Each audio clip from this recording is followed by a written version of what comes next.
Se aproximando o período eleitoral, o Grupo Folha designou alguns dos seus jornalistas para uma missão extremamente especial e específica: catalogar nos últimos 32 anos, desde 1990, todas as movimentações em imóveis feitas pela família Bolsonaro. Assinou o sobrenome Bolsonaro, esses jornalistas foram lá em busca de informações sobre movimentações em imóveis. As informações que foram colhidas podem comprometer o presidente Jair Bolsonaro e sua provável reeleição? É sobre isso que nós vamos falar a partir de agora. E você é o meu convidado especial. Olá, seja muito bem-vindo, seja muito bem-vinda. Eu sou Adalex Góes, jornalista que transformo notícias e informações em opinião para te ajudar a sair da bolha. E hoje vamos fazer isso dissecando uma matéria publicada pelo UOL, que é do Grupo Folha, falando sobre os imóveis atribuídos ao clã Bolsonaro, como eles falam. Lembrando a você, antes de entrar no assunto, de se inscrever no nosso canal. Se já é inscrito, não esqueça de acionar o sininho das notificações. Acho pertinente também fazer uma ressalva para você. Esse vídeo é para pessoas que de fato querem usar o seu raciocínio, juntar as peças do quebra-cabeça, refletirem e chegarem a uma conclusão. Se você já tem uma opinião formada sobre esse assunto, sugiro até que você nem assista ao vídeo. Esse vídeo não é para você. No entanto, se você quer refletir um pouco, pensar, ponderar, juntar os fatos e ao final chegar a uma conclusão, aí sim eu digo que esse vídeo é para você, fique nele, que eu vou te conduzir por um caminho que ao final do vídeo você vai chegar à sua própria conclusão. Infelizmente, nos dias de hoje, o jornalismo profissional morreu. Alguns de nós estamos tentando recuperá-lo, trazê-lo à vida, porque as narrativas tomaram conta dos fatos. Aqui não. Aqui eu quero ajudar você a sair da bolha. Aqui eu quero ajudar você a refletir e a ponderar. E vamos começar a fazer isso a partir de agora. Vamos pegar a matéria do UOL e vamos dissecá-lo a partir desse momento para você entender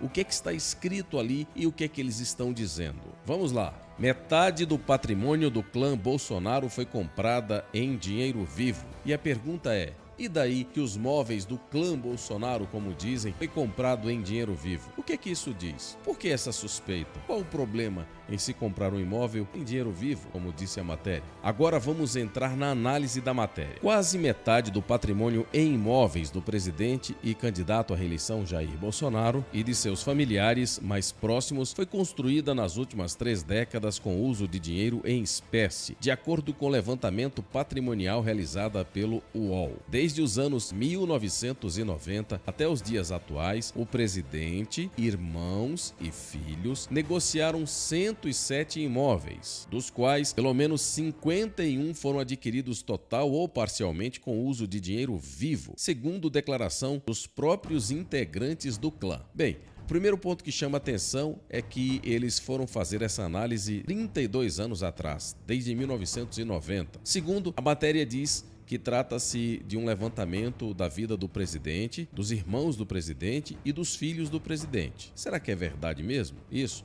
Vamos saber daqui a pouquinho. E falaram em 107 imóveis que foram negociados. Vamos lá. As compras registradas nos cartórios com o modo de pagamento em moeda corrente nacional, expressão padronizada para repasses em espécie, totalizaram 13 milhões e 500 mil reais. Veja quantos erros tem aí. Bem, primeiro, eles dizem que pagamento em moeda corrente nacional significa que foi pago em dinheiro. Mentira. Esse é o modelo de jornalista Paulo Freire, que não sabe sequer o significado de em moeda corrente nacional. Simplesmente está falando do real. A moeda nacional corrente é o real, não é o dólar. Não significa que foi pago em dinheiro à vista, em espécie. Outro ponto que chama atenção é que aí foi dito que as compras foram registradas nos cartórios. Ora, eles buscaram as informações nos cartórios. Isso significa que essas pessoas registraram os seus imóveis. E você já parou para analisar que pessoas que fazem coisas erradas, que estão envolvidas em corrupção e tal, elas não têm o costume de fazer registro de imóveis, justamente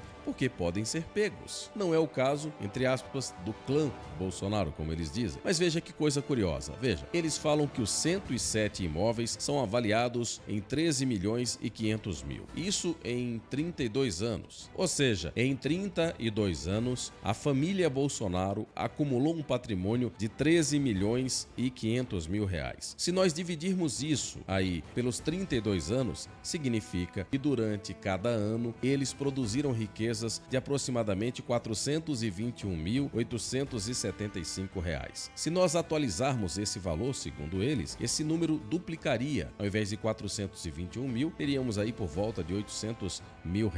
Ao menos 25 deles foram comprados em situações que suscitam investigações do Ministério Público do Rio e do Distrito Federal. Nesse grupo estão aquisições e vendas feitas pelo núcleo do presidente, seus filhos e suas ex-mulheres, não necessariamente com o uso de dinheiro vivo, mas que se tornassem objeto de apurações. Olha que outra coisa curiosa. Olha que outra coisa extremamente curiosa. Primeiro eles falam aí que o núcleo tem a família, tem o clã Bolsonaro ali, que são todos os familiares, meio que colocando suspeita aí como se fosse uma grande gangue criada para dilapidar o patrimônio público, e tem o núcleo, que é o Bolsonaro e os seus filhos imediatos e as esposas, é um todo com o propósito de fazer coisa errada. Pelo menos é a ideia que eles querem passar. Mas no início do parágrafo já é derrubado a ideia. Eles dizem, ao menos 25 deles foram comprados em situações que suscitaram investigações do Ministério Público. Então já não são mais 107. Dos 107, segundo a matéria, apenas 25 suscitaram uma eventual desconfiança do Ministério Público que possa haver algum tipo de irregularidade. E quem levantou essas suspeitas? Foi o Ministério Público? Beleza, o Ministério Público está fazendo o papel dele. E quais foram as suspeitas levantadas pelo Ministério Público? Que dos 107, 25 deles foi comprado com dinheiro de corrupção? Foi comprado com desvio de dinheiro público? Foi comprado em algum tipo de atividade ilegal? Então por que criaram todo esse processo, essa coisa, essa desconfiança para macular a imagem do presidente da República? Então vamos fazer um exercício bem simples aqui de interpretação de texto. Logo no início, o parágrafo diz: ao menos 25 deles foram comprados em situações que suscitaram investigações do Ministério Público do Rio e do Distrito Federal. Então já não são mais 107 imóveis, são 25 imóveis que levantaram uma possível suspeição pelo Ministério Público Federal. Até aí tudo ok, é inclusive o papel do Ministério Público fazer isso. Mas o que foi constatado? Só a narrativa e mais nada. Note a casca de banana que eles jogam aqui. Nesse grupo estão aquisições e vendas feitas pelo núcleo do presidente, seus filhos e suas ex-mulheres, não necessariamente com o uso de dinheiro vivo. Ou seja, dos 107, na verdade são apenas 25, e desses 25, segundo eles, tem uma suspeição de que pode ser que houvesse alguma irregularidade na compra de um ou outro imóvel relacionado à às ex-mulheres do presidente Jair Bolsonaro e aos seus filhos. Mesmo com esse jogo de palavras todo para tentar enganar as pessoas, fica claro uma coisa: não há nenhum tipo de irregularidade. O Ministério Público Federal tem uma suspeição, mas essa suspeição não se concretizou, portanto, não houve crime algum. Esse é o papel do Ministério Público Federal. Você quer ter uma ideia? Entenda o papel do Ministério Público. Diz aqui o site Politize: por que o Ministério Público não faz parte de nenhum dos três poderes? O Ministério Público é um órgão independente dos outros poderes do Estado brasileiro. Ele não pode ser extinto ou ter atribuições repassadas a outra instituição. Note agora no segundo parágrafo: por ser um órgão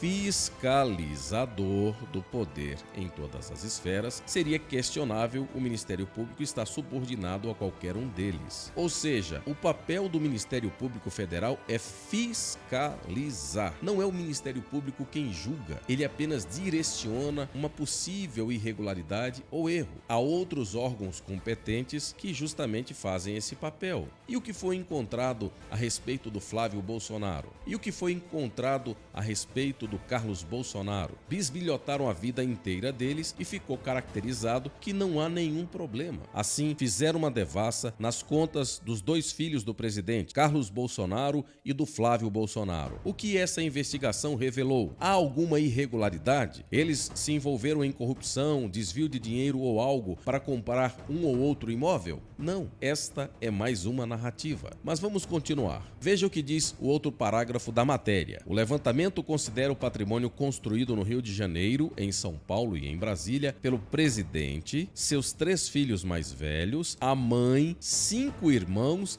e 2 ex-mulheres. 12 pessoas, portanto. Mas mesmo assim, eles ainda estão mentindo. Ainda é mentira. Tem mais pessoas envolvidas, eles vão progressivamente, à medida que você vai lendo a matéria, colocando um personagem aqui, outro personagem ali, devagarzinho nas entrelinhas, e aí você vai entendendo o todo. Diz o parágrafo: nos últimos 7 meses, a reportagem consultou 1.105 páginas de 270 documentos requeridos a cartórios de imóveis e registros de escritura em 16 municípios, 14 deles no estado de São Paulo. Percorreu pessoalmente 12 cidades para checar endereços e a destinação dada aos imóveis, além de consultar processos judiciais. Meu questionamento é: então estava tudo em ordem, registrado como manda a lei em nome dos seus respectivos donos? Qual o problema então aí? Se eles conseguiram levantar todas essas informações direto nos cartórios e conseguiram levantar esses dados, conseguiram encontrar que os imóveis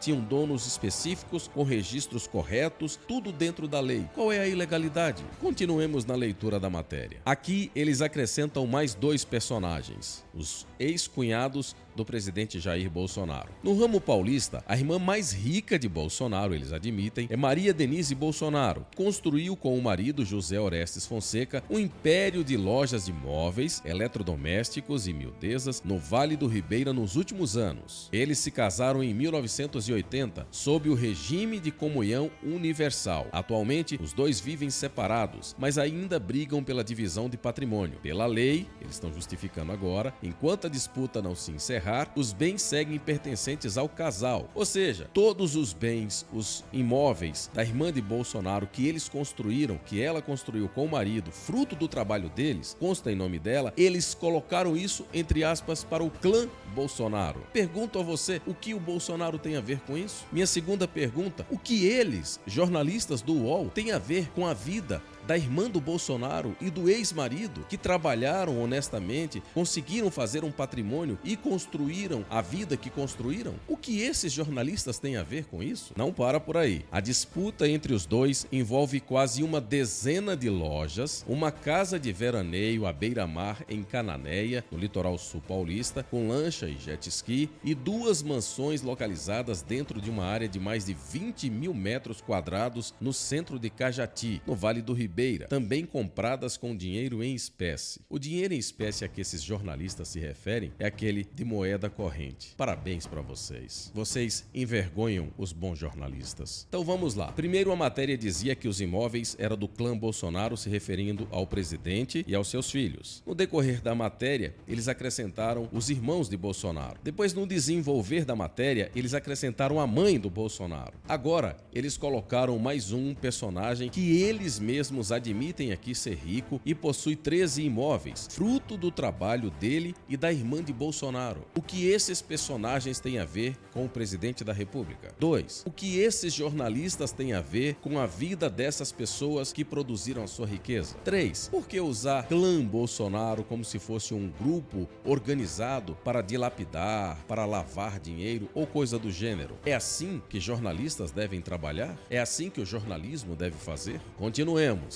A matéria diz: a empresa foi inaugurada em 1997. Você vai ver que vai entrar um outro personagem. A empresa foi inaugurada em 1997 e inicialmente era uma sociedade de Orestes Bolsonaro Campos, filho de Maria Denise e José Orestes, ainda criança, com Teodoro Kunesuki, o marido de Vânia Bolsonaro, outra irmã do presidente. No início dos anos 2000, devido a uma desavença entre José Orestes e Teodoro, a sociedade foi desfeita, a reportagem apurou que eles não se falam até hoje. Teodoro fundou com Vânia uma nova rede de lojas, na mesma área de atuação chamada Arte Móveis. Enquanto as lojas da Campos Mais são identificadas com as cores azul e tal. O patrimônio de Orestes e Maria Denise mistura bens que estão registrados ora em nome deles, como pessoa física, ora em nome da empresa. Eles acrescentaram sorrateiramente aí mais um personagem, um outro cunhado ou ex-cunhado do Bolsonaro, também bem-sucedido, rico, que conseguiu, com o comércio de imóveis, fazer o seu patrimônio de uma forma que desse uma vida mais sustentável, mais tranquila para ele. Agora, aqui é que está a cereja do bolo da matéria. Está grifado aí em vermelho. Jair comprou do irmão o imóvel em que funciona seu escritório político no Rio, uma casa no bairro de Bento Ribeiro, no Rio de Janeiro, por R$40 mil.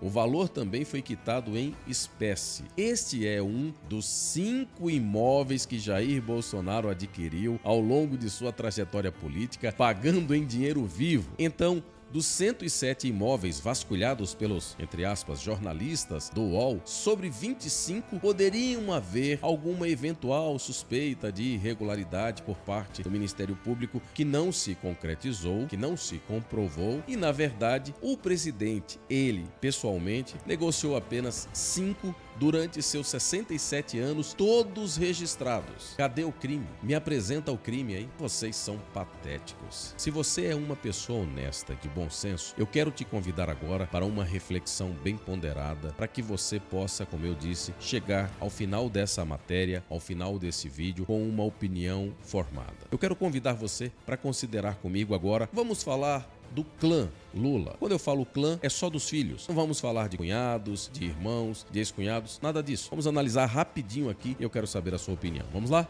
Empresa de filho de Lula recebeu 103 milhões, aponta laudo da Polícia Federal. Isso em 2016, saiu essa matéria na Folha de São Paulo, a mesma Folha que agora acusa Bolsonaro. Vamos lá. Filho de Lula saiu de salário de R$600 para dono de empresa de 6 milhões e 500 mil. Fábio Luiz Lula da Silva ganhou projeção profissional depois que a Telemar investiu na Game Corp. A cronologia do esquema de Lulinha com a Oi. No pedido da operação Mapa da Mina, o Ministério Público Federal, o mesmo, e disse que poderia haver alguns indícios de irregularidade em 25 e não em 107 imóveis, e depois não se comprovou nada, traça uma cronologia do esquema montado por Lula com a Oi por meio do repasse de recursos ilícitos ao filho Fábio Luiz Lula da Silva, o Lulinha. Segundo o Ministério Público Federal, eles usaram o esquema, através da Oi, para repassar dinheiro para Lula através do filho dele, que era o Lulinha. São Paulo, dia 9 de julho de 2005, Telepõe 5 milhões em empresa do filho de Lula. Essa parte que está grifada diz: a Trevisan tem como principal sócio Antoninho Marmo Trevisan, amigo pessoal do presidente Lula e integrante do Conselho de Ética Pública da Presidência da República. Esse sujeito, integrante do Conselho de Ética Pública da Presidência da República, foi quem intermediou,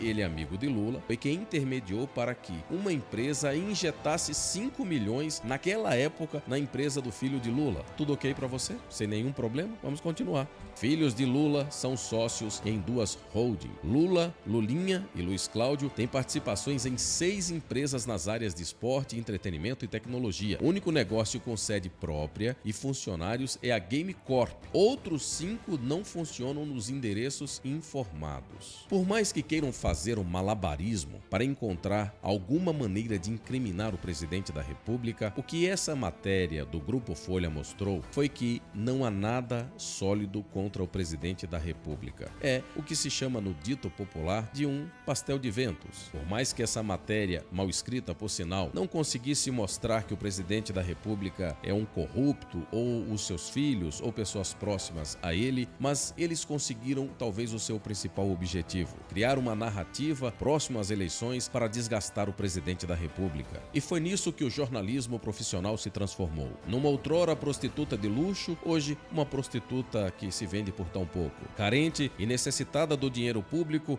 hoje eles tentam fazer qualquer coisa para incriminar o presidente atual, para tirá-lo do poder ou para não deixar que ele volte ao poder. É vergonhoso o que certos jornalistas se prestam ao papel de fazer para manter os seus empregos. Munidos de uma pauta na mão, esses pistoleiros de smartphone identificam suas vítimas, sem levar em conta se são culpados ou inocentes, atiram sem dó e sem piedade, atiram para matar. Eu teria muita vergonha de mim se escrevesse uma matéria como essa e depois ainda tivesse a cara de pau de me identificar como jornalista. O jornalismo profissional está na UTI, à beira da morte. Enfim, se você gostou desse vídeo, se inscreva no nosso canal, comente logo mais abaixo e não esqueça de ativar o sininho para você receber os nossos próximos vídeos. E claro, a gente se encontra no próximo vídeo. Até logo mais.